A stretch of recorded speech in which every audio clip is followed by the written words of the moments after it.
The night I realized something was wrong, I was sitting at my kitchen table at 11:43 p.m., refreshing my bank app. It was supposed to be a routine transfer, something I'd done dozens of times before. Then I noticed my name on a document I had never seen, attached to a charity account I didn't control. My phone was face down. An email notification kept lighting up the screen. I didn't open it yet, because in that moment, everything I believed about my family still felt intact. It wouldn't stay that way. The night I realized something was wrong, I was sitting at my kitchen table at 11:43 p.m., refreshing my bank app. Not because I was anxious, not because I was short on money. It was just habit. I'd gotten home from work late, kicked off my shoes, reheated leftover pasta, and gone through the same quiet routine I'd followed for years. Check tomorrow's calendar. Set the coffee maker. Glance at my accounts. Make sure everything lined up. It always did. That night, it didn't. I noticed a transfer labeled temporary reimbursement. The amount wasn't huge, $1,250, but the destination account wasn't one I recognized. The note field was blank. No explanation. No follow-up email. Just a clean line item that didn't belong to me. At first, I assumed it was a delay or a mislabel. Banks make mistakes, systems lag. I work in compliance. I live inside spreadsheets and audit trails. I know how boring errors usually are. Still, I tapped into the transaction details. Then I tapped again. And again. The account holder name stopped me cold. It was my name. Not a typo. Not a similar spelling. My full legal name, exactly as it appears on my driver's license and tax returns, attached to a charity account I had never opened, never managed, and never agreed to be associated with. I leaned back in my chair and stared at the ceiling. My apartment was quiet except for the hum of the refrigerator and the soft ticking of the clock above the sink. The same clock I'd bought at Target 8 years earlier, when I first moved to Ohio. Back then, I told myself I'd only stay for a year. Long enough to save. Long enough to regroup. I was still here. My phone buzzed. I flipped it over. An email notification lit up the screen. Preview text cut off after the subject line. Quick question, can you sign this tonight? I didn't open it. Not yet. Because up until that exact moment, everything I believed about my family still made sense. Maybe not perfectly. Maybe not comfortably. But enough that I could live inside it without asking too many questions. I grew up in a suburb outside Columbus, Ohio. The kind with wide streets, identical mailboxes, and front porches that only got used on holidays.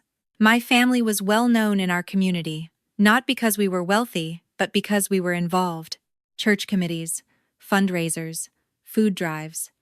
My Aunt Cheryl had a reputation for always stepping up. Right. People said that about her a lot. She was the one who organized the silent auctions, coordinated the donor lists, and made sure the right names appeared on the right plaques. She spoke softly but decisively, like someone who expected to be listened to and usually was. If there was a crisis, Cheryl handled it. If there was a mess, she cleaned it up. And if something needed to be signed, reviewed, or quietly fixed, she called me. I didn't mind at first. I was good with numbers. Always had been. While other kids hated math, I liked the way it behaved. Add this. Subtract that. And you always got the same answer. No guessing. No charm. No politics. After college, I landed a job as a compliance analyst for a regional nonprofit healthcare network. Not glamorous, but stable. I reviewed internal controls, flagged irregularities, and made sure organizations didn't accidentally or intentionally wander into legal gray zones. I believed in the work, or at least, I believed in doing it right. My family liked to say I was detail-oriented. That was their polite way of saying I was useful. Whenever Cheryl needed help reconciling donation records or preparing reports for the charity board, she'd call. It was never urgent, never dramatic, just a favor. Just for now. Just until the next meeting. You're so much better at this than we are, she'd say, and it'll save the organization money. I told myself that was a good thing. At family gatherings, I sat near the end of the table. Not because anyone told me to, but because there was always an open chair there. Conversations flowed around me, updates about fundraisers, upcoming galas, who had pledged what. My role was to nod, smile, and occasionally clarify a number when someone asked, "Lauren, does that total look right to you?" I'd check it on my phone. It usually didn't. I fixed it anyway. There were moments when something felt off, like when I realized my name appeared on more documents than anyone else's, or when I was copied on emails that felt a little too internal for a volunteer, or when Cheryl forwarded attachments with lines like, "Just adding your name for continuity." Continuity of what, exactly? I never asked. That was the unspoken rule in my family. We didn't ask questions that made things awkward. We smoothed things over. We handled issues quietly. We took pride in being the kind of people who didn't air dirty laundry, especially in public. The charity itself was small but respected, a local organization providing transportation and support services for low-income patients. It made people feel good to donate. It made people feel even better to be seen donating. The board was filled with familiar faces, church friends, business owners, retired professionals with time and connections. And then there was me. I wasn't on the board. I wasn't listed as staff. But somehow, my name was on file with the bank. The longer I stared at my phone that night, the heavier my chest felt. Not panic, not fear. Something colder. Recognition, maybe. The kind that creeps in before your brain is ready to accept it. I opened the email. It was from Cheryl. "Hey, sweetheart," it began. "We're finalizing some paperwork for the quarter-end review. Nothing major. I added your name where it already was on previous filings, just need your signature so everything stays consistent. Can you do that tonight? IRS deadlines are no joke." Attached was a PDF. I didn't open it. Instead, I scrolled back through my inbox, searched my name, then the charity's name, then the word authorization. The results filled my screen. Emails from months ago, years ago, threads I'd skimmed and replied to without much thought. Looks good to me. Approved. No issues from a compliance standpoint.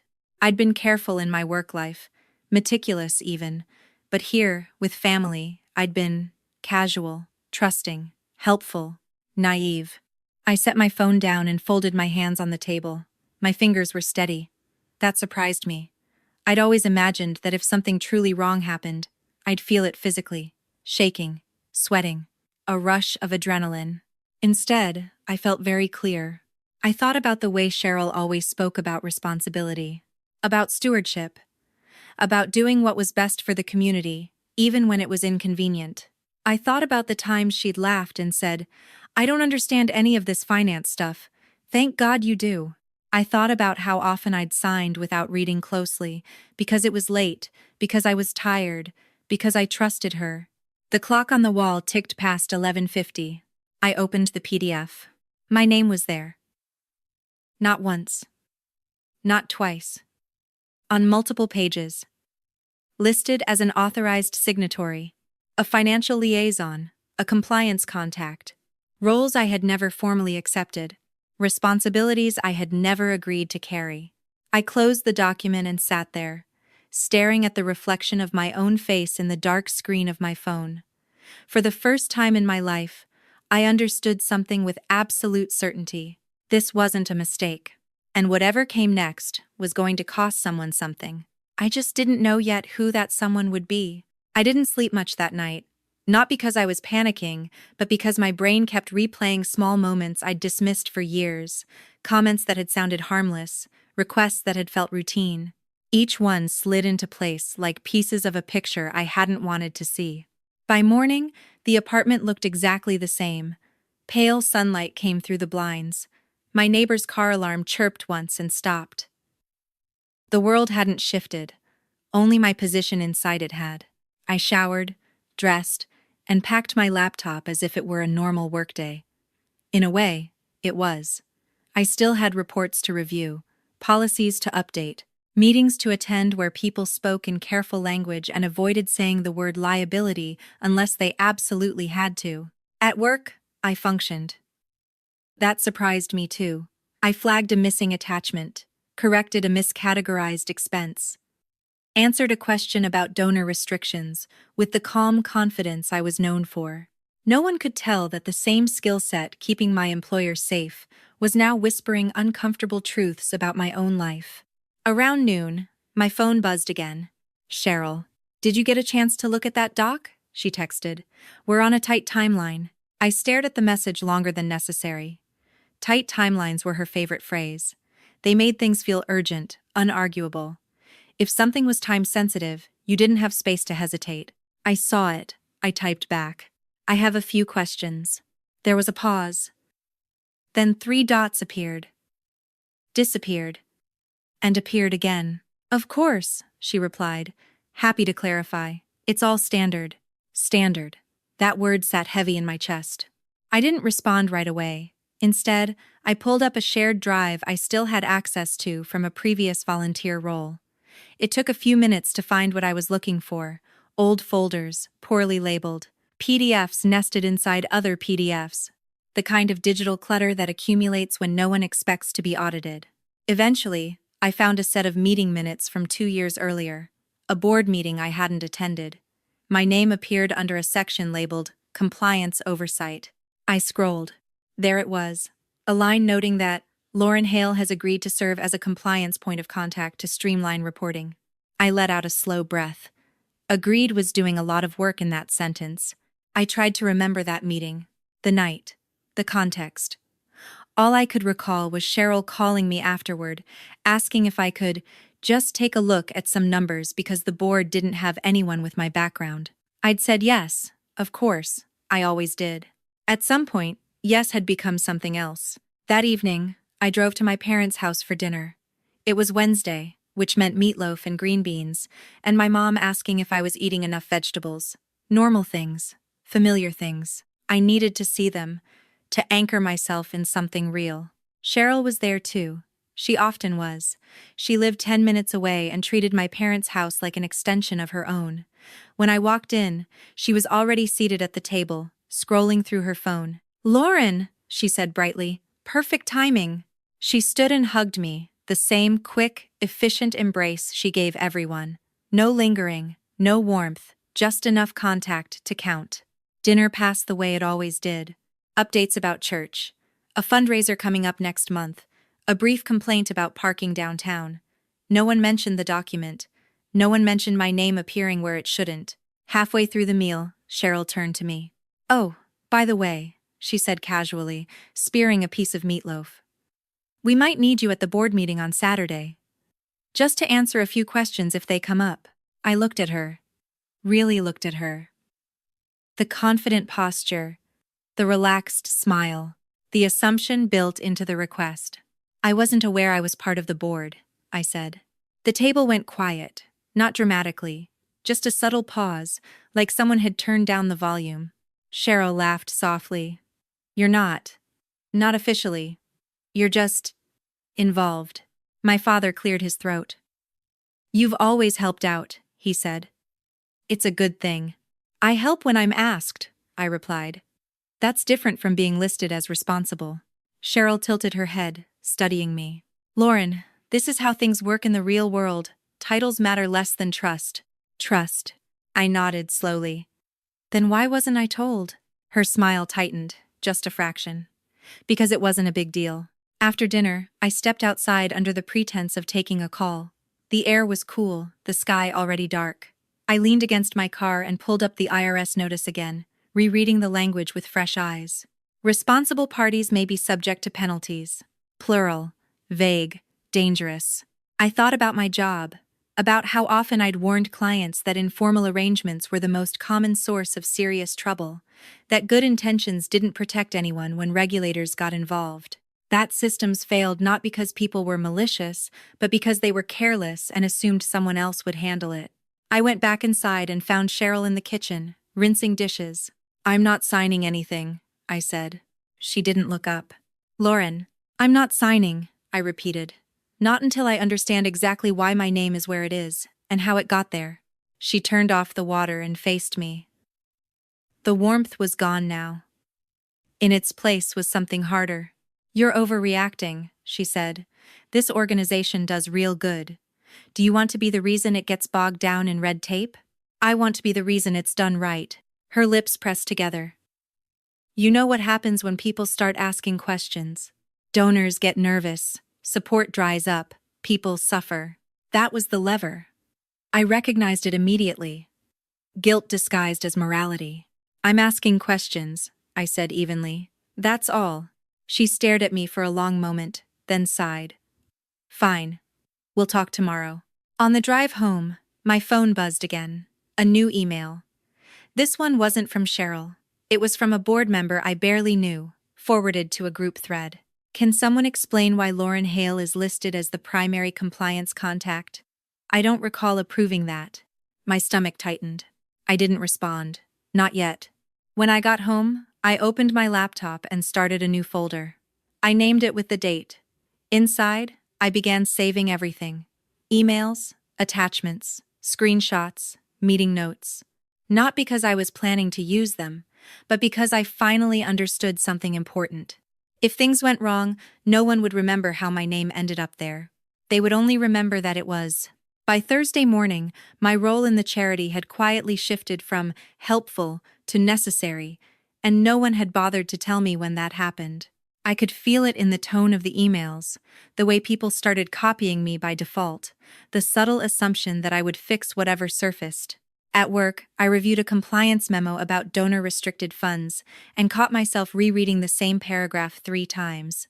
The language was familiar, the implications were not. The rules were clear. Money given for one purpose could not be quietly redirected for another, no matter how noble the intention, no matter how trusted the people involved, especially not quietly. At lunch, I ate at my desk and opened the shared charity drive again. This time, I wasn't browsing casually. I was looking for patterns. There were dozens of folders labeled by year. Inside them, financial summaries, donor acknowledgments, expense reports. Nothing screamed fraud. That almost made it worse. Everything looked just clean enough to pass at a glance, just messy enough that no one had ever taken a second look. I pulled up a spreadsheet titled Operational Adjustments. It listed transfers between accounts, reimbursements, and temporary reallocations. The notes column was sparse. Phrases like timing issue and approved verbally appeared again and again. Approved by whom was never specified. And there it was, threaded throughout the file like a watermark. My name. Not always as the initiator, sometimes as the reviewer, sometimes as the contact, sometimes as the justification. I hadn't written those notes. I knew my own habits. I documented everything. This wasn't my voice, but it used my authority, or at least the authority people assumed I had. I closed my laptop and leaned back in my chair, staring at the ceiling tiles above my desk. For years, I'd believed my value to my family came from being reliable, from being the one who didn't make waves, the one who understood the boring parts and handled them quietly so everyone else could focus on the meaningful work. This was the cost of that belief. That evening, Cheryl called. "Lauren, I want to clear the air," she said, her voice smooth, almost conciliatory. "I feel like things got a little tense last night." "I agree," I said. I was standing in my kitchen, laptop open, the charity's financials spread across my screen.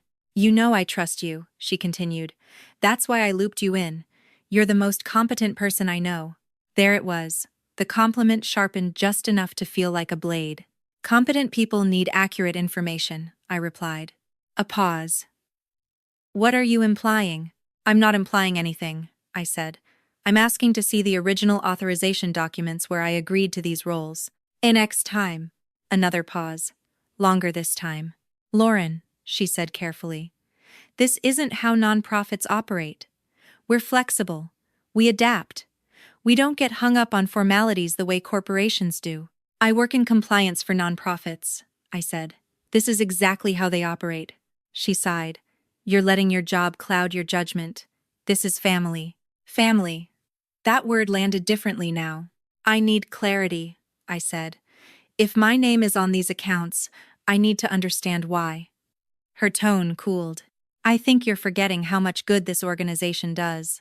"I'm not forgetting," I said. "I'm making sure it can keep doing it." The call ended shortly after. Not angrily, just abruptly.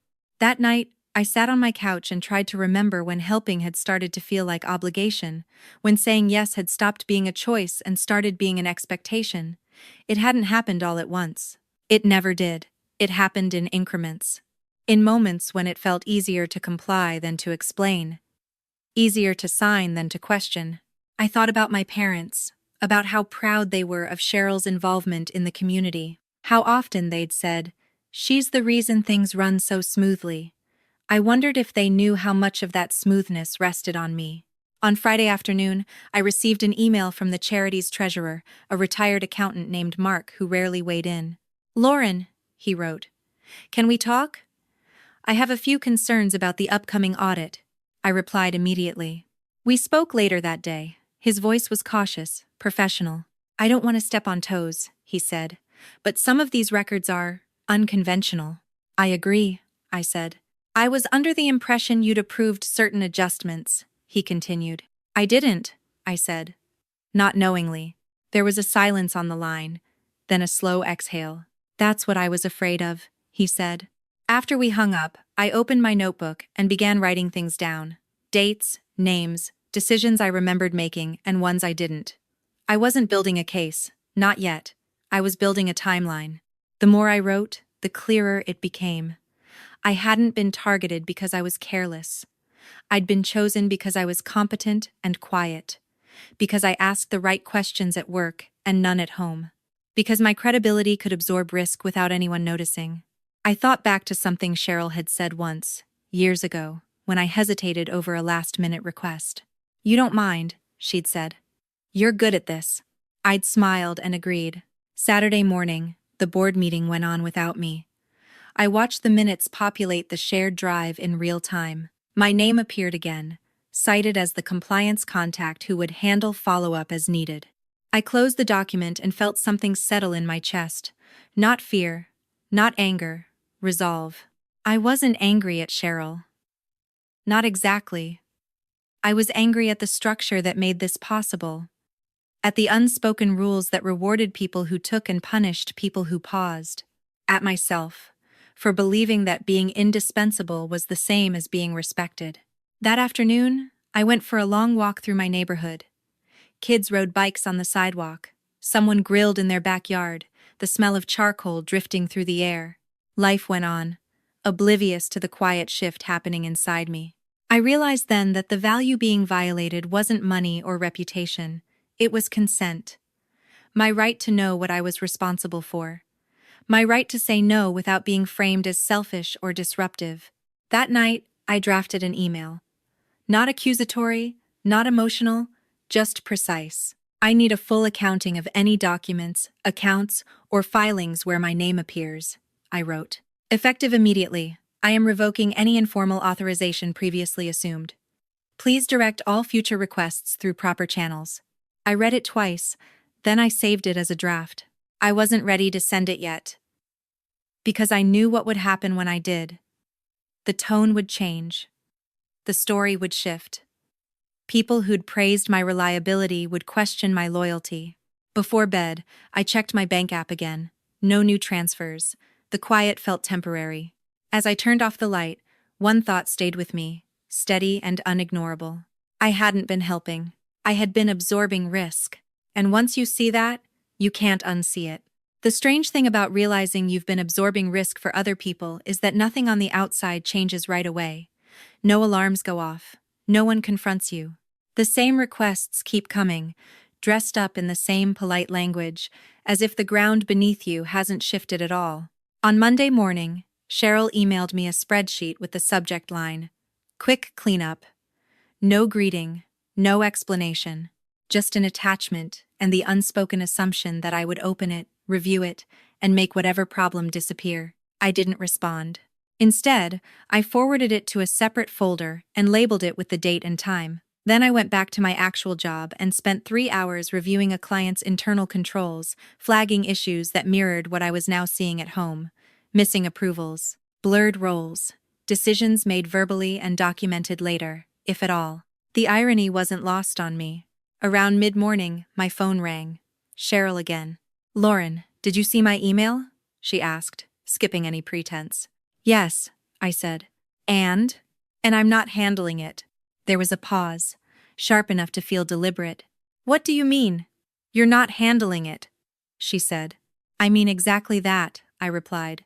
I'm not reviewing or editing any documents related to the charity until roles are clarified. Her tone shifted, just slightly.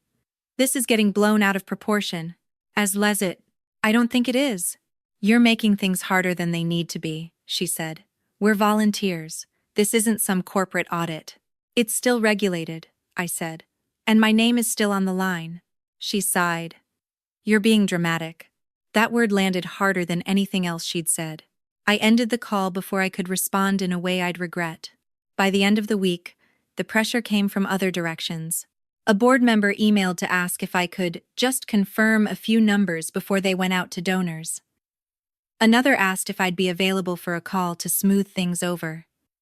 The language was always soft, collaborative, reasonable. None of it acknowledged the actual issue. At dinner with my parents that Friday, my mom brought it up casually, the way she always did when something uncomfortable needed to be addressed without being named. Cheryl says you've been stressed lately, she said, passing me the salad bowl. I've been busy, I replied. She's worried you're taking things too personally, my dad added. You know how nonprofits are. Everyone pitches in. I set my fork down. Do you know my name is on their bank accounts? They exchanged a look. Well, my mom said carefully, you help them, don't you? That's not the same thing, I said. My dad frowned. You've always been responsible. Responsible. Another word that sounded like praise and felt like a trap. That night, I went home and opened the folder I'd been building. It was growing faster than I expected. Emails, meeting notes, financial summaries. Each one on its own looked harmless. Together, they told a story of gradual, systematic drift, of boundaries assumed instead of agreed upon. I started noticing how often the phrase "everyone agreed" appeared in documentation, without any record of who that actually included. How often my name appeared as a stabilizing factor, the quiet reassurance that things were under control. They were under control, just not by the people who claimed to be in charge. The following Tuesday, an email arrived from the IRS liaison assigned to the audit. It was polite, procedural, and deeply unsettling. We may need to speak with all listed responsible parties, it read. Please confirm your availability. I stared at the screen, my pulse steady but my hands cold. Responsible party. That was the first time I saw the phrase applied to me directly, without euphemism. I forwarded the email to Cheryl with a simple note. We need to talk. Her response came quickly. Too quickly. Let's not panic, she wrote. These things resolve themselves all the time. They don't, I thought. We met the next evening at her house. She lived in a tidy split level with neutral walls and framed photos of charity events lining the hallway. In every picture, she was smiling, shaking hands, standing just slightly off-center so the focus remained on the cause. She poured tea and gestured for me to sit. Lauren, she said, folding her hands, I think you're misunderstanding the situation. Then explain it, I said. She leaned back. You've always been involved in the operational side. Your expertise is valuable. When we listed you as a contact, it was because you were already acting in that capacity. End quote. I was reviewing documents, I said, not assuming legal responsibility. She waved a hand. That's semantics. It's not, I said. It's the difference between advice and liability. Her smile faded. Do you know what happens if you step back now? She asked. The board will panic. Donors will ask questions. The audit could escalate. And? I said. And people will suffer, she said quietly. Services could be cut. Staff could lose jobs. There it was again. The moral weight placed squarely on my shoulders. You're asking me to take responsibility for decisions I didn't make, I said. I'm asking you to stand by the organization you've supported for years, she replied. I shook my head. Those aren't the same thing. Her eyes hardened. I didn't think you'd be like this. Like what? So rigid, she said. So ungrateful. Ungrateful, the word echoed. I stood. I'm not signing anything else. And I'm not serving as a buffer anymore. Adam is past. Her jaw tightened. If you do this, she said, you're going to make a lot of people very uncomfortable. I met her gaze. I already am. Driving home, I realized something unsettling. The pushback wasn't coming because I was wrong. It was coming because the system depended on my silence, on my willingness to smooth, fix, absorb. At work, I'd seen this dynamic play out countless times. The most competent people quietly carrying the most risk because they were capable of it. The loudest people taking credit because they could. The difference now was that this system wore the face of family. By the end of the week, the charity's tone shifted again. Emails grew shorter, less friendly. I was CC'd rather than addressed. Decisions were made without my input, then sent to me after the fact, for awareness. And still, my name remained on the documents. One evening, as I sorted through old files, I noticed something I'd missed before. A scanned authorization form from 3 years earlier. The signature block was mine. I zoomed in. The signature wasn't mine. It was close enough to pass at a glance. Same looping first letter, same slant, but the pressure was wrong, the spacing off. Anyone who knew my handwriting would have noticed. I sat back, my heart beating a little faster now. This wasn't just assumption. Someone had crossed a line. I saved the file and labeled it carefully. Then I closed my laptop and sat in the dark, listening to the quiet of my apartment. For the first time since this began, anger rose, slow and controlled. Not the kind that explodes, but the kind that sharpens focus. They hadn't just leaned on my reliability, they decided they could speak for me. And that changed everything. The IRS interview request came on a Thursday afternoon, tucked between 2 routine work emails, like it didn't belong to a different universe entirely. The subject line was neutral, almost polite. Request for clarification regarding listed responsible parties. If you didn't know what it meant, you might have ignored it. If you did, your stomach tightened the way mine did as soon as I finished reading the second paragraph. They wanted to speak with me directly. Not as a volunteer, not as an advisor. As a responsible party. The email included a proposed date and time, a list of documents to prepare, and a reminder that participation was mandatory. No accusation, no threat, just procedure. That was what made it dangerous. I closed my laptop and sat there for a long moment, hands resting flat on the desk, forcing myself to breathe normally.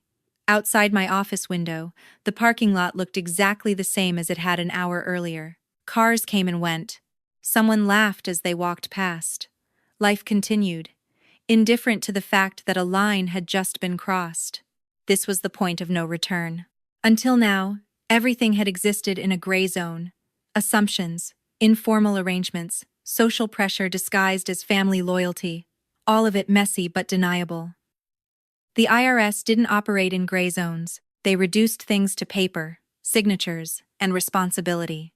And on paper, the responsibility was mine. I forwarded the email to Cheryl with a single sentence. They've requested a direct interview with me. Her reply came within minutes. Okay, let's stay calm. This happens. I stared at the words. This happens. As if being questioned by federal regulators was a normal inconvenience, like a delayed flight or a scheduling conflict. I typed back, I need full access to all financial records immediately. There was a longer pause this time. Then, that's not necessary. We can coordinate responses. Coordinate. Another word that suddenly felt dangerous. No, I wrote. I need them for my own protection. The typing indicator appeared, disappeared, then appeared again. I think you're assuming the worst, Cheryl finally replied. You need to trust me. I didn't answer. That evening, I went home and pulled every document I had saved into one place. I printed the most important ones and laid them out on my kitchen table. Emails, spreadsheets, meeting minutes, authorization forms. The forged signature sat in the center, face up. Seeing it in ink instead of pixels made something shift in my chest. It wasn't abstract anymore. It was physical. Someone had taken my name and used it as a shield. I thought about how calm Cheryl had been, how confident, how certain that things could still be managed, spun, contained. I'd seen that confidence before in executives who assumed systems existed to protect them, not to expose them.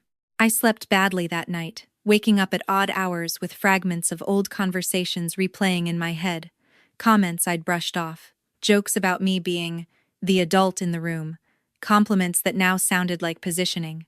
By morning, my phone was already buzzing. A board member I barely knew left a voicemail asking if everything was okay and whether I'd be available to clear up a misunderstanding. Another texted to say Cheryl was pretty upset and hoped I wasn't taking things personally. I didn't respond to any of them.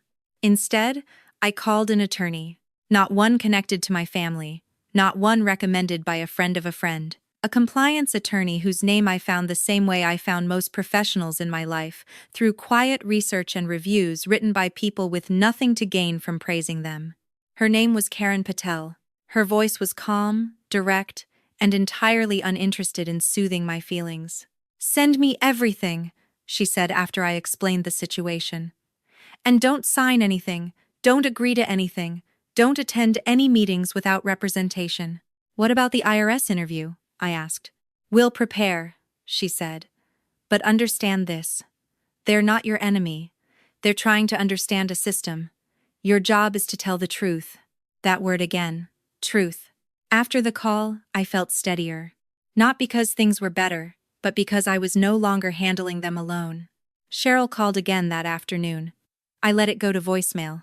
Her message was different this time, tighter, less polished. "Lauren, we need to talk before you make any decisions you can't take back," she said.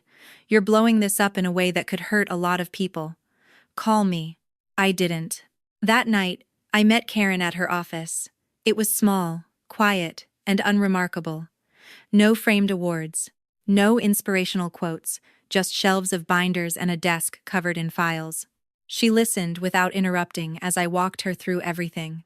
When I finished, she leaned back and exhaled slowly.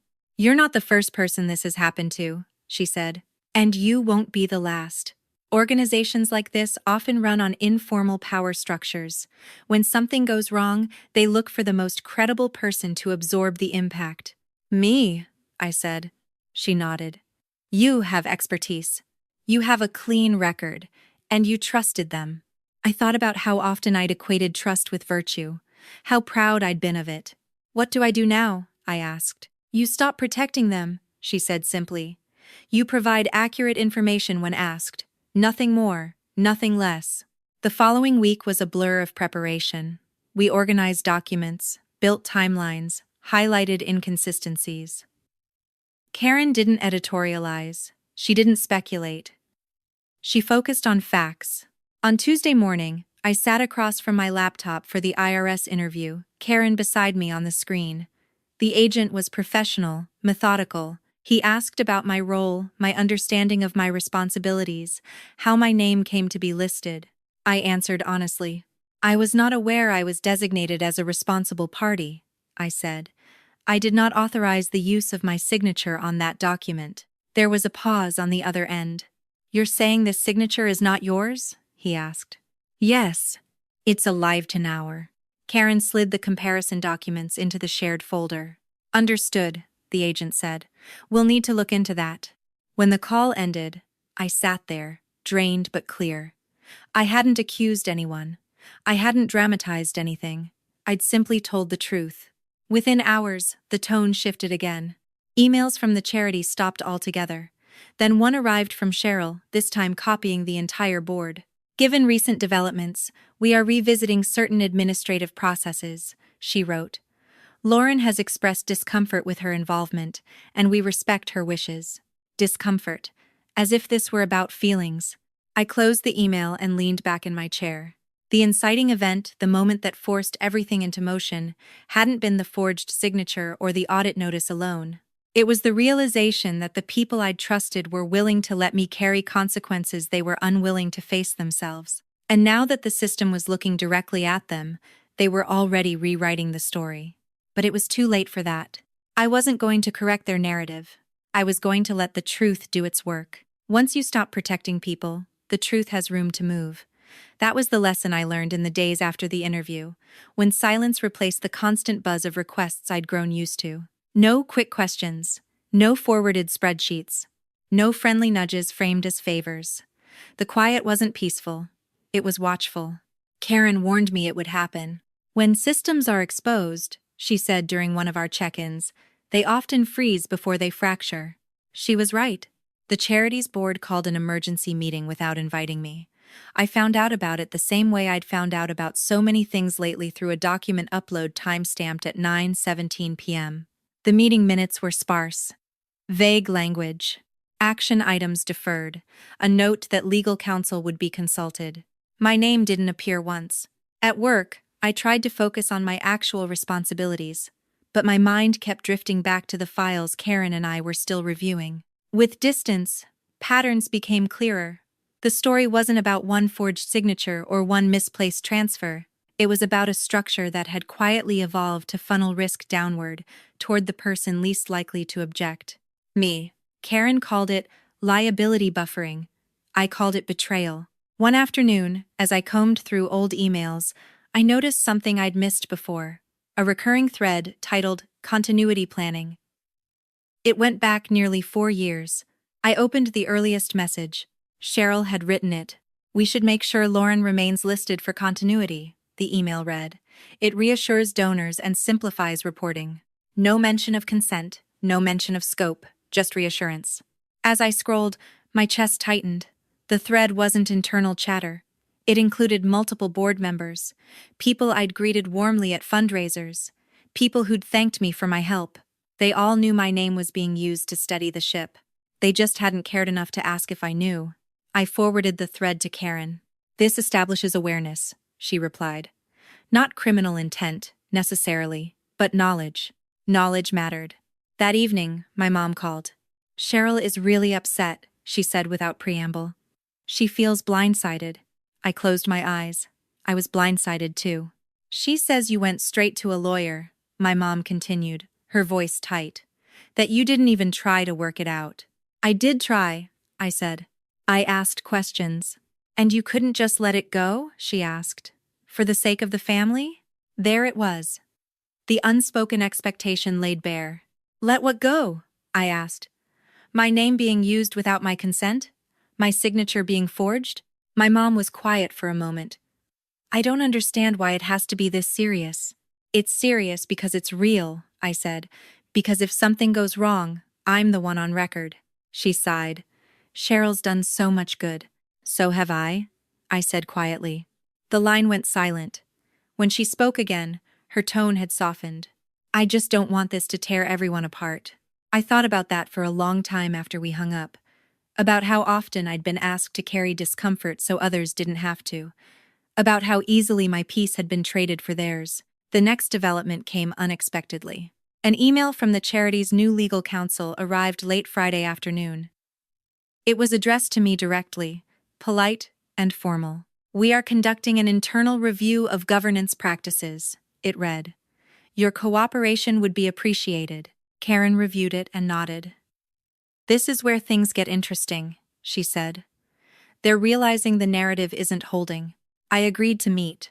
The lawyer, a man in his 50s with a careful manner, asked me to walk through my involvement from the beginning. I did, sticking to facts, dates, documents, statements I could support. When I finished, he folded his hands. "Were you ever explicitly asked to assume legal responsibility?" he asked. "No," I said. "And had you known your name was being used in this capacity, would you have agreed?" "No," he nodded slowly. "Thank you for your candor." After the meeting, Karen called. "They're trying to assess exposure," she said. "And to be frank, you're not it." That was the first time I felt a flicker of relief. But relief was short-lived. The following week, Cheryl emailed me directly for the first time since the interview.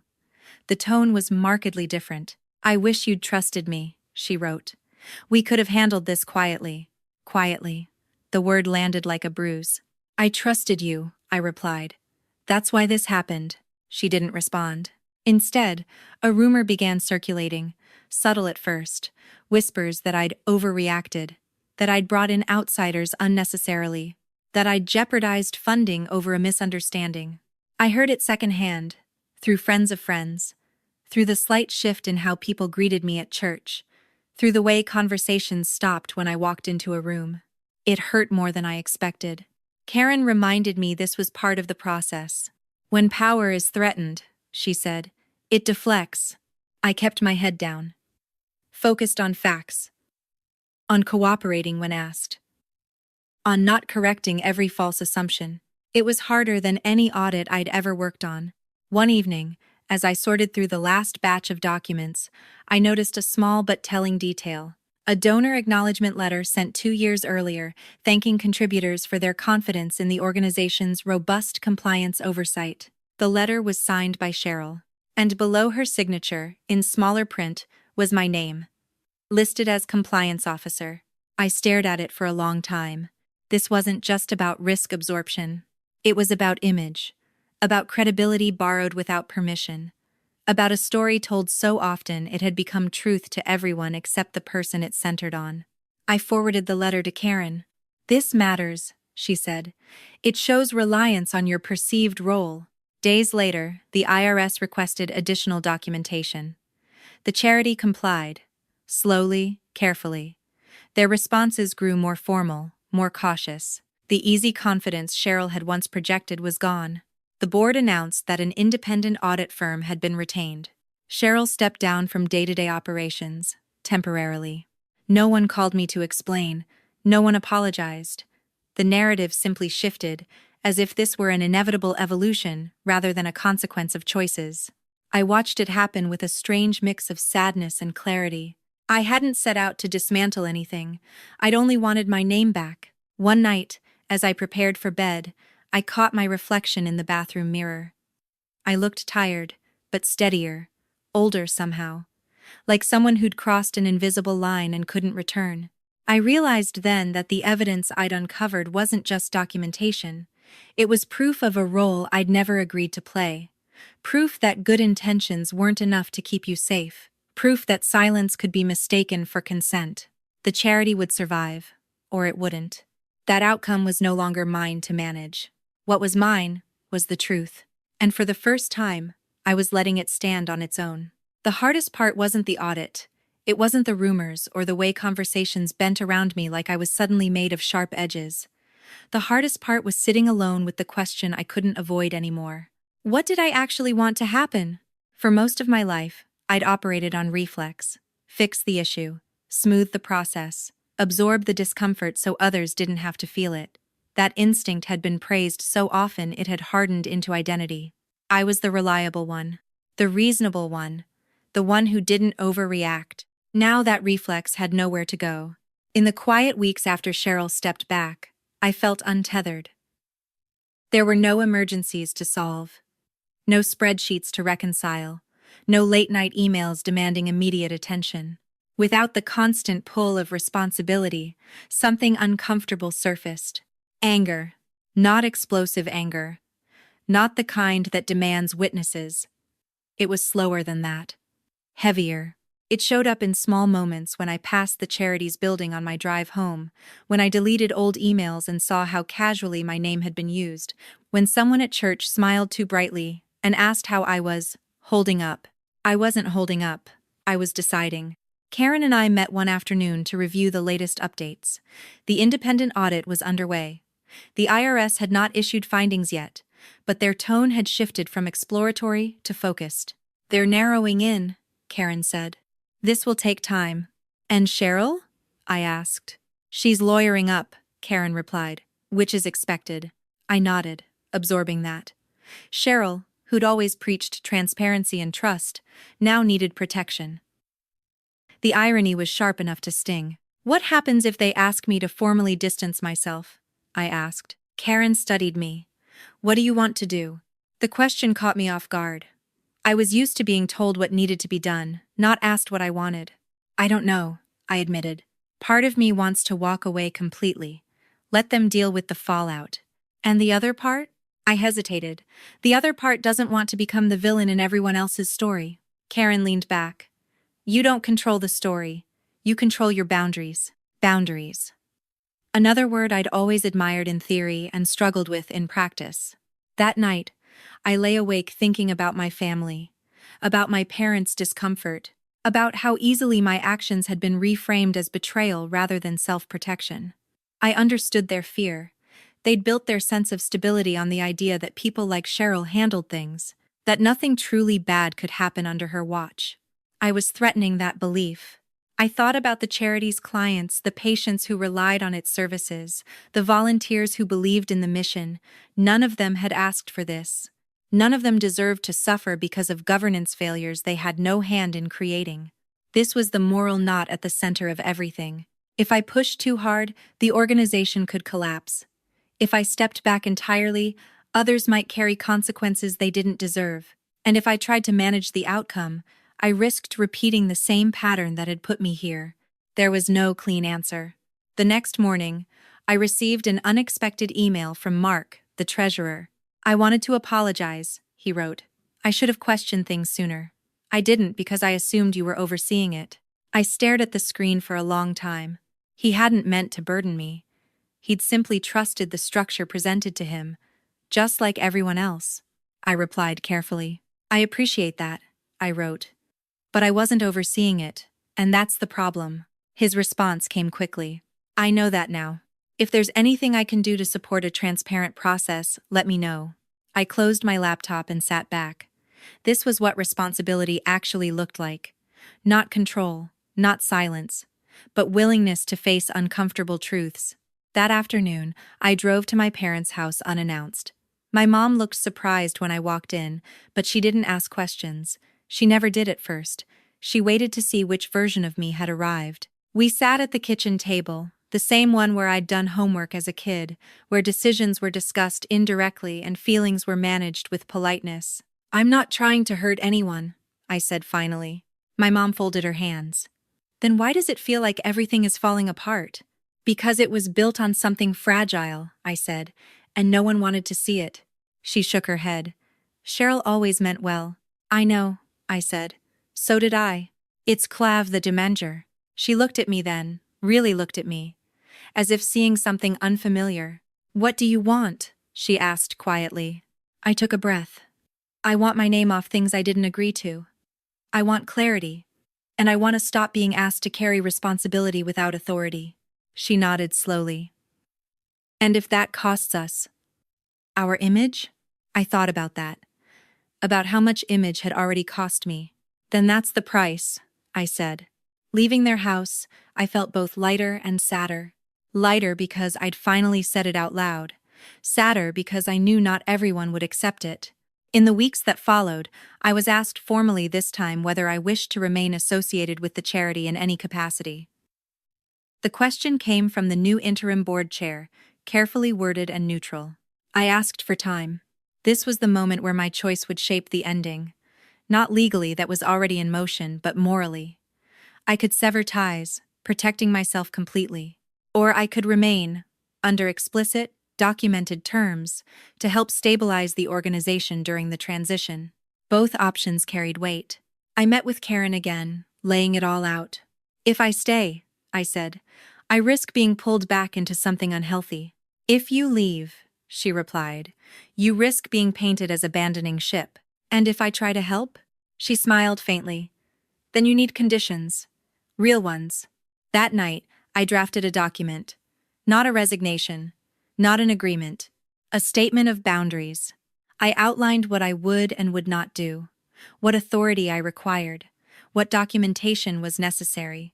What roles I refused to assume under any circumstances. I wrote it slowly, deliberately, resisting the urge to soften language for the sake of harmony. When I finished, I felt something close to calm. This wasn't revenge. It wasn't forgiveness either. It was self-respect, practiced in real time. The next morning, I sent the document to the interim board and copied Karen. "I'm willing to assist during the transition under these conditions," I wrote. "If they can't be met, I will step away." There it was, my line in the sand. As I hit send, my hands didn't shake, my heart didn't race. I felt grounded in a way I hadn't before. For the first time, I wasn't reacting to pressure. I was choosing. And whatever happened next, I knew one thing with certainty. I would never again confuse being useful with being valued. The response came 2 days later. Not immediately. Not with urgency. That, in itself, told me everything I needed to know. The interim board chair's email was polite, measured, and carefully non-committal. "Thank you for your willingness to assist. We appreciate your professionalism." We need time to review your proposed conditions. Time. Another familiar word. The kind that usually meant someone hoped the problem would soften if left alone long enough. I forwarded the message to Karen. "They're testing whether you'll blink," she replied. I didn't. In the meantime, I kept doing what I'd promised myself I would do. Nothing extra. No stepping in to smooth conversations. No fixing documents that weren't mine to fix. No answering questions framed as favors instead of responsibilities. The effect was immediate. Small cracks appeared. A board member emailed asking where a particular compliance file was stored. I replied with the location and nothing else. Another asked if I could just glance at a draft response to a donor. I declined politely and suggested they route it through counsel. Each refusal felt strange. Not because it was wrong, but because it was new. For years, I'd equated helpfulness with virtue. Now I was learning that restraint could be just as ethical. The first real test came at the end of the week. Cheryl reached out. Not by email, by phone. I watched it ring until it went to voicemail. A few minutes later, a text appeared. "We should talk. Just us." I stared at the screen. This was the moment I'd anticipated and dreaded. The private conversation, the appeal to history, to family, to all the unspoken obligations that had governed my behavior for so long. I typed back, "If you want to discuss this, my attorney will need to be present." The reply was almost immediate. "Seriously?" "Yes," I wrote. There was no response after that. That evening, I took a long walk through my neighborhood. The air was warm, heavy with the smell of cut grass. Porch lights flickered on one by one as dusk settled. Everything looked normal, peaceful. It struck me how easily dysfunction could hide behind familiar routines. I thought about the choice I'd made. Not to attack, not to disappear, but to stay present, without being available in the way I used to be. This was the difference between disengagement and boundaries. Disengagement was absence. Boundaries were visibility with limits. On Monday morning, Karen called. "They've agreed to most of your conditions," she said. "With one exception." I closed my eyes. "Which one?" "They want flexibility around emergency approvals," she said.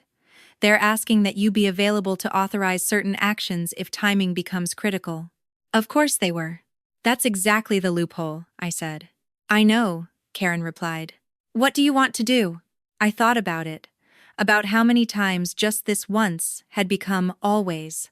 About how emergencies had a way of being defined by whoever needed something fastest. "No," I said. "If they need emergency authority, they can appoint someone formally, not me." Karen smiled. I could hear it in her voice. "I'll relay that." The revised agreement came back the next day. Clean. Specific. My role limited to advisory support during the transition, with no signing authority, no financial responsibility, and a clear end date.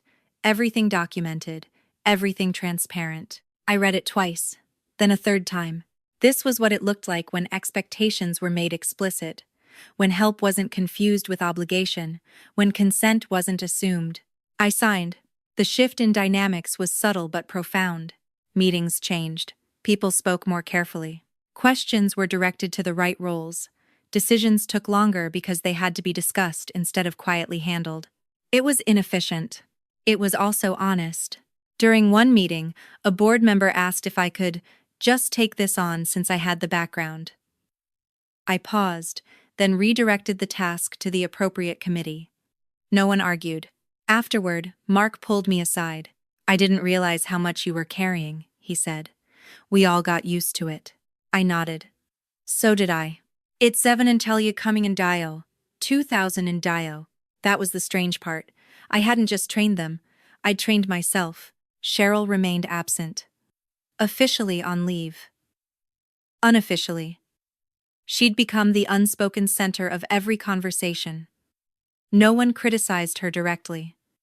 No one defended her either. Her name hovered, heavy with implication. One afternoon, as I reviewed transition documents, I noticed something telling. Several processes Cheryl had personally overseen were undocumented. Decisions had lived in her head, enforced by her authority. Without her, the system struggled. This wasn't vindicating. It was sad. I wondered if she'd ever realized how much power she'd held simply because no one else wanted to deal with the mess. How often control masqueraded as competence when it was really avoidance. The IRS findings arrived a few weeks later. No criminal charges, but significant governance failures. Required corrective actions, public disclosure to certain donors. The charity would survive, but not unchanged. The board accepted the findings. New controls were implemented, roles clarified, oversight formalized. It was all very procedural, very calm. What wasn't calm was the undercurrent of realization moving through the community. People started asking questions, not accusatory ones, curious ones. How had this happened? Why hadn't anyone noticed sooner? No one mentioned my name. And for once, that was exactly right. Cheryl reached out again after the findings were announced, this time by email. "I never meant for this to get so far," she wrote.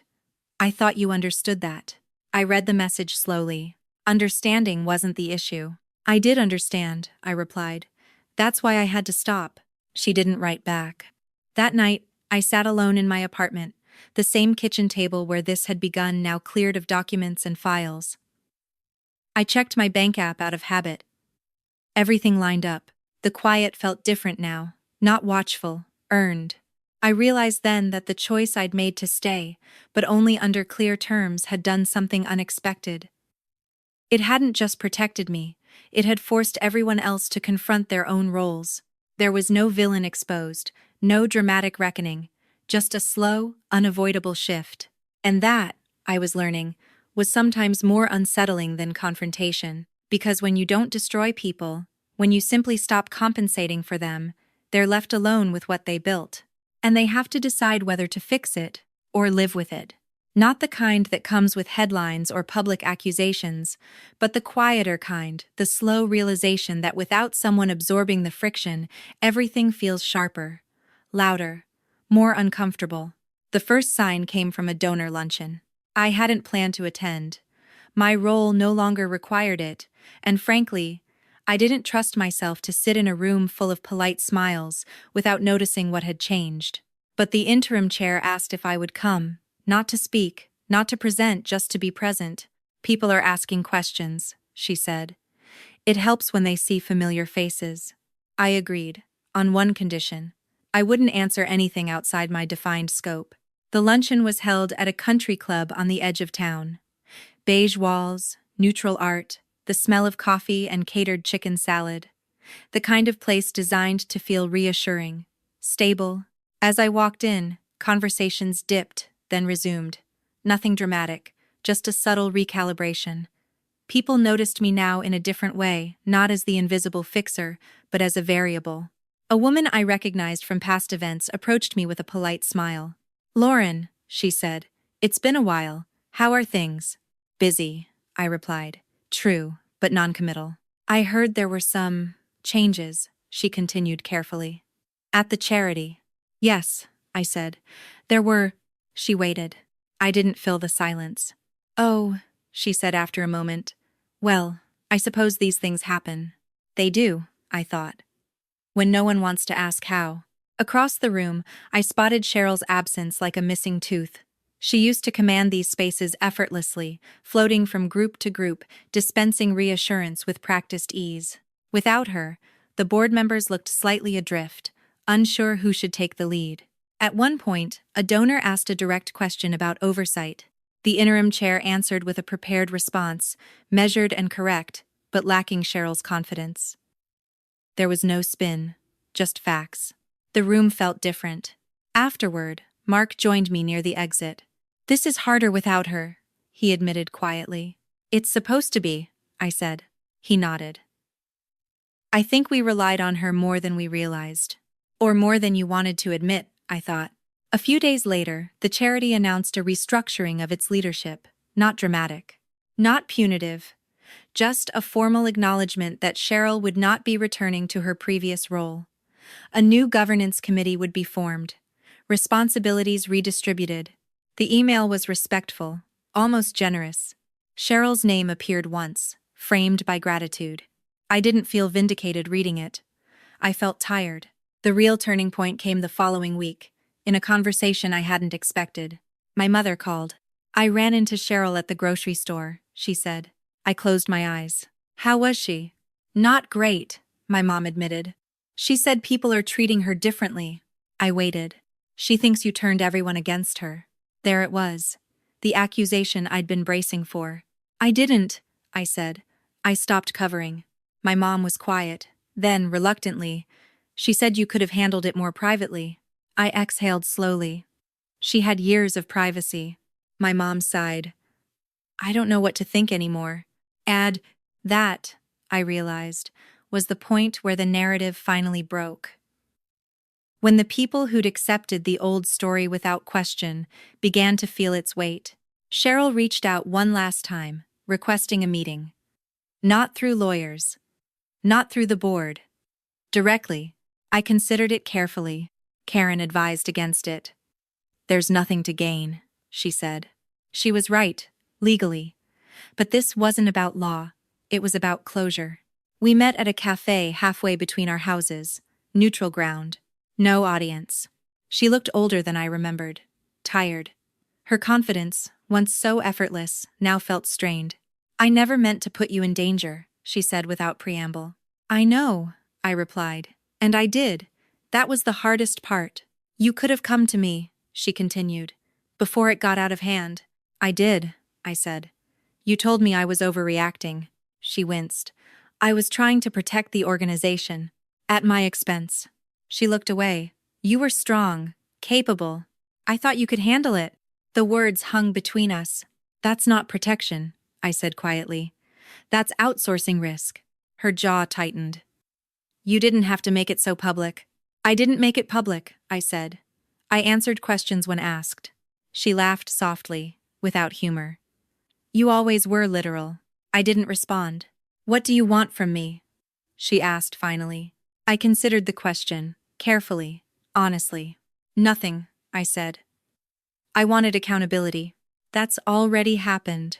She studied me, as if searching for something. You don't care what people think of you now? I do, I said. Just not more than I care about myself. She nodded slowly. I guess that's the difference between us. We sat in silence for a moment. Then she stood, gathering her coat. I hope it was worth it, she said. I met her gaze. It was. After she left, I sat there for a long time, watching people come and go. Ordinary lives, ordinary problems. No villains, no heroes, just choices and their consequences. In the weeks that followed, the fallout settled into something quieter. The charity stabilized under its new structure. Donors adjusted. The community moved on, as communities always do. Cheryl withdrew from public life, not dramatically. She still attended church, still smiled politely, but the authority she once wielded was gone, not taken, released. And I was no longer part of the machinery that had sustained it. One evening, as I cleaned out old files on my laptop, I came across an early email from Cheryl, years ago. You don't mind, she'd written. You're good at this. I deleted it. Not out of anger, out of clarity. The truth was, I had minded.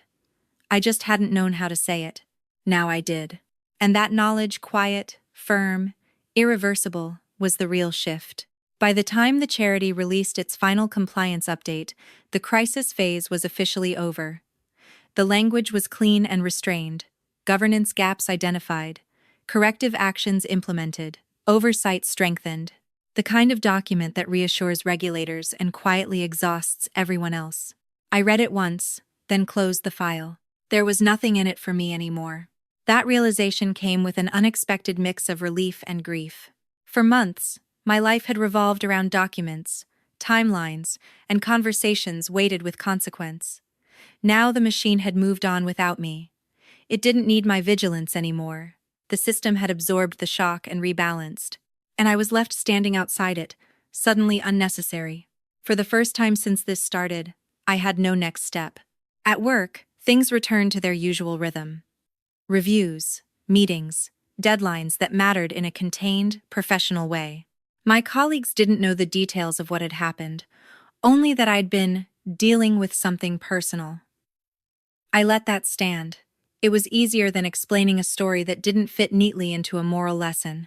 One afternoon, my manager asked if I'd consider leading a training session on nonprofit compliance best practices. "You have a way of explaining things clearly," she said. "People listen." I almost laughed. Almost. Instead, I said yes. Preparing for the session forced me to articulate principles I'd lived by without naming. Clear roles, documented authority, the danger of informal power structures. I spoke about risk not as something abstract, but as something that always lands on someone specific when things go wrong. As I talked, I noticed heads nodding, notes being taken, a few uncomfortable expressions. Good, I thought. Discomfort was where learning began. After the session, a colleague pulled me aside. "I needed to hear that," she said. "I've been carrying things that aren't technically my job because it felt easier than pushing back." I nodded. It always does, until it doesn't. That night, I went home and sat at my kitchen table, the same one where this had started months earlier. The surface was bare now. No stacks of paper. No highlighted documents. Just a mug of tea and the quiet hum of the apartment. I checked my phone. No messages from Cheryl. No updates from the board. No questions waiting to be answered. I realized something then. This was the consequence of not attacking anyone. If I had accused, shouted, demanded punishment, there would have been a clean narrative, a villain, a hero, a dramatic ending. Instead, there was this quieter aftermath, where everyone had to sit with what they'd allowed to happen, including me. In the days that followed, I declined a formal advisory role with the charity. The interim chair accepted my decision graciously. She understood, or at least, she said she did. "I think you've done more than enough," she told me. She was right. Letting go felt strange. Like setting down something heavy I'd been carrying for so long, I'd forgotten what it was like to have free hands. I didn't rush to fill the space. I let it exist. My parents adjusted slowly. At first, conversations were cautious, tiptoeing around the topic.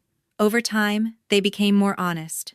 "I didn't realize how much pressure you were under," my dad admitted one evening. "I thought you liked helping." "I did," I said.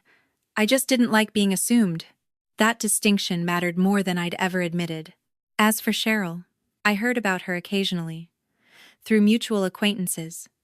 Through passing comments. She was consulting privately now, advising smaller organizations. No leadership titles. No public visibility. Just work. I wondered sometimes if she understood what had happened. If she saw it as betrayal or inevitability. If she missed the authority or felt relieved to be free of it. I never asked. The final step came quietly, on a random Tuesday afternoon. Karen emailed to say the IRS had closed their inquiry. No further action required from me. My name would be formally removed from all filings. "That's it," she wrote. "You're clear." I read the email twice. Then I closed my laptop and sat there, letting the weight of those words sink in. "You're clear." Not vindicated, not triumphant, just free.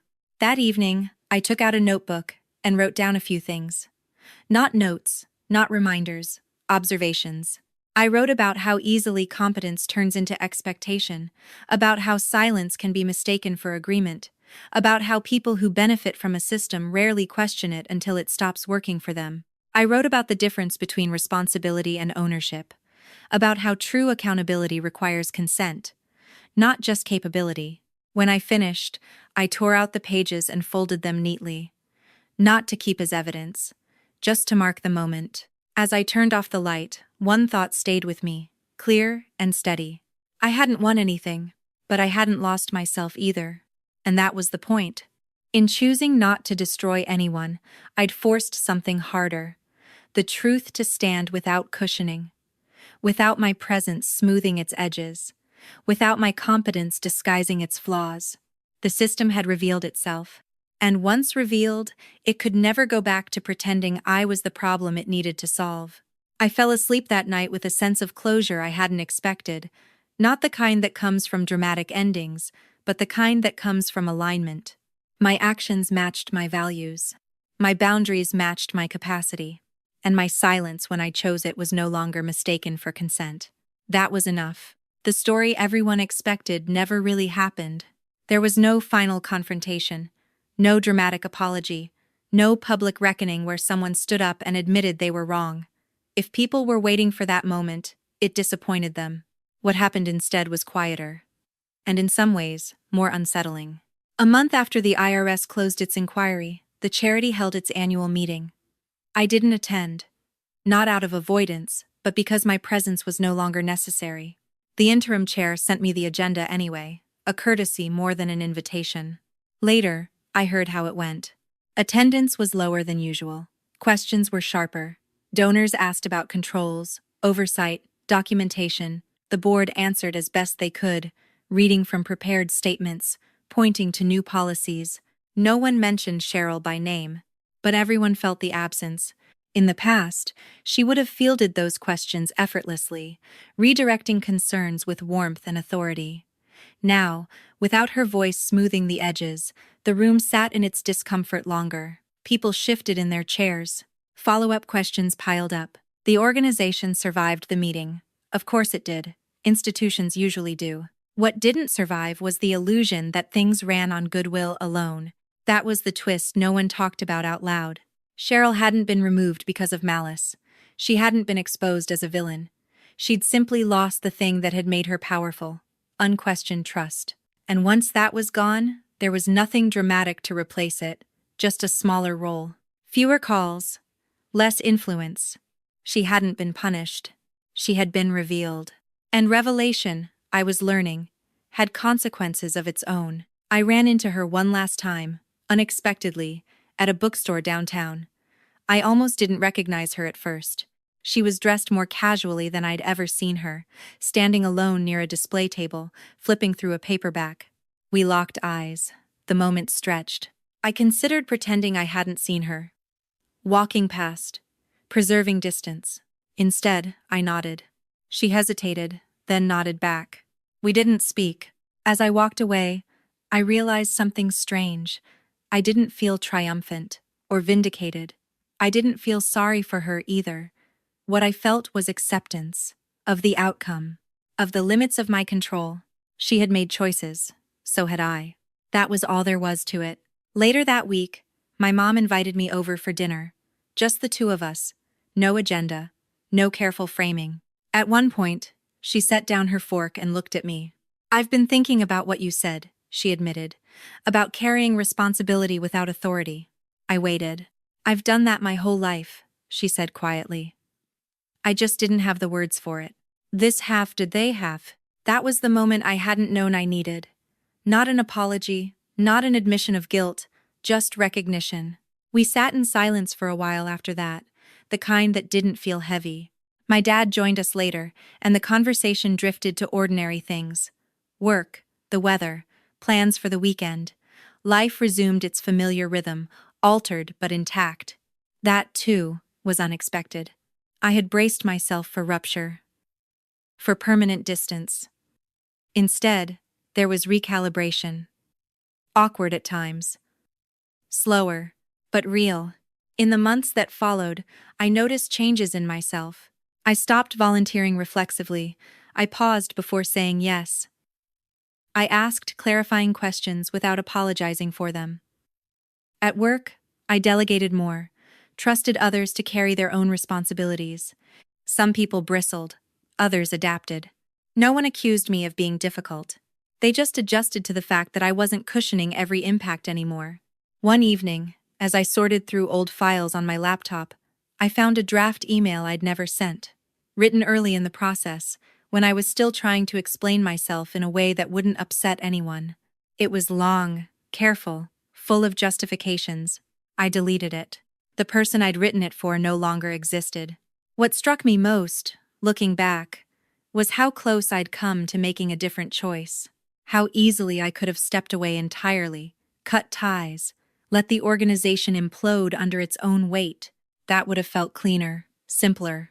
But it would have also allowed everyone else to avoid seeing their part in it, to blame the collapse on one conflict, one person, one moment. By staying on my terms, I'd forced something harder. Accountability without a villain, change without destruction. That was the ethical twist I hadn't planned but couldn't ignore. I hadn't saved the organization. I hadn't punished anyone. I'd simply removed myself as a buffer. And without that buffer, the truth had nowhere to hide. Months later, Karen and I met for coffee. Not to discuss a case, just to catch up. "You handled that well," she said. "Most people either go scorched earth or disappear." "I thought about both," I admitted. She smiled. "You chose the option that required the most patience." "I don't know if I'd call it patience," I said. "More like exhaustion." She laughed. "That counts." As we parted, she said something that stayed with me. "Justice doesn't always look like consequences," she said. "Sometimes it looks like clarity." That night, back at my apartment, I stood at the window and watched the lights come on across the neighborhood, ordinary lives unfolding. People carrying invisible systems on their backs, just as I had. I couldn't fix that for them, and I didn't need to. What I could do was live differently, model something quieter, firmer. The ending wasn't dramatic. It was something better. It was sustainable. And for the first time, I understood that the absence of destruction didn't mean the absence of justice. Sometimes, justice arrives when you stop preventing it. And then you step back and let it do its work. The quiet that followed didn't feel empty. It felt earned. In the months after everything settled, my life didn't change in any dramatic, visible way. I didn't move cities. I didn't quit my job. I didn't reinvent myself with a new title or a public declaration. From the outside, nothing about me looked different. But inside, the architecture had shifted. I woke up one Saturday morning and realized I hadn't checked my phone in hours. No reflexive scanning. No low-level anxiety about what might be waiting. The habit had dissolved so gradually I hadn't noticed it leaving. I made coffee, stood at the counter, watched steam rise from the mug. Ordinary moments, finally uninterrupted. At work, the changes were subtle but unmistakable. When new projects came up, I asked one question before agreeing to anything. What authority comes with this responsibility? Not defensively, not confrontationally, just clearly. Sometimes the answer was satisfactory. Sometimes it wasn't. When it wasn't, I declined. And the world didn't end. A younger analyst on my team asked me once how I'd learned to be so firm. She'd just been assigned a task well outside her role and felt torn between wanting to help and feeling overwhelmed. "I used to think being indispensable was the goal," I told her. "Now I think being replaceable is healthier." She laughed, unsure if I was serious. I was. At home, my relationships recalibrated. My parents stopped asking me to just take a look at things without context. When they did ask for help, it came with clearer boundaries. And when I said no, they accepted it with something like respect, even if it took effort.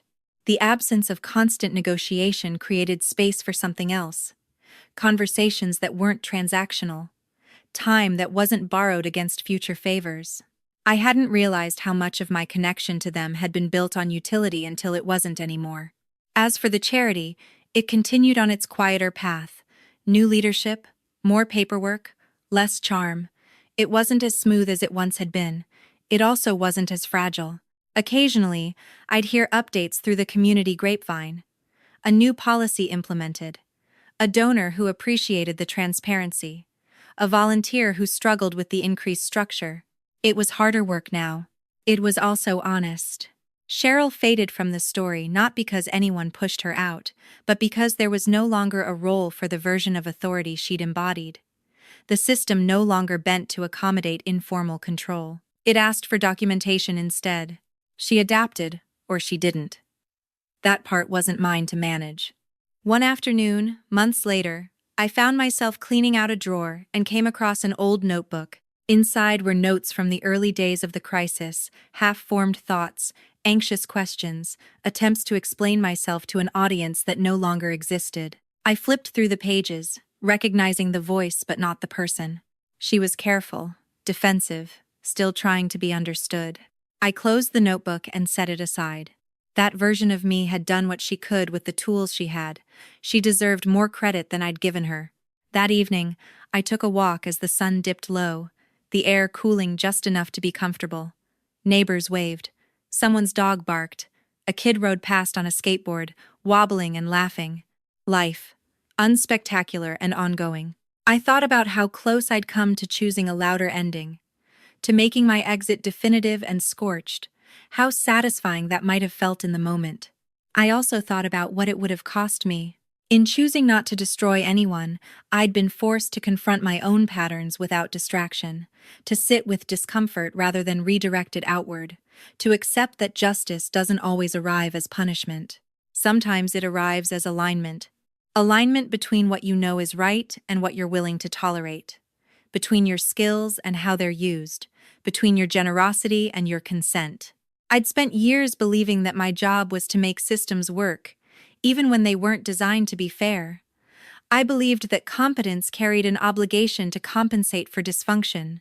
I don't believe that anymore. Competence is not consent. Capability is not permission. And silence is not agreement. Those truths aren't radical, they're just inconvenient for systems built on quiet compliance. Late that night, I sat at my kitchen table one last time, the same spot where this story had begun. I didn't open my bank app. I didn't check my email. I didn't brace for impact. I wrote a single sentence on a scrap of paper and left it there overnight. I am not responsible for what I did not choose. In the morning, I threw it away. I didn't need to keep it. It was already integrated. This wasn't a story about winning, or even about justice in the traditional sense. No one went to jail. No one made a public confession. There were no villains dragged into the light. What happened instead was quieter and more enduring. A system lost its buffer. A person reclaimed her name, and the truth was allowed to function without interference. That's not a dramatic ending, but it is a true one. And for the first time in a long time, truth was enough.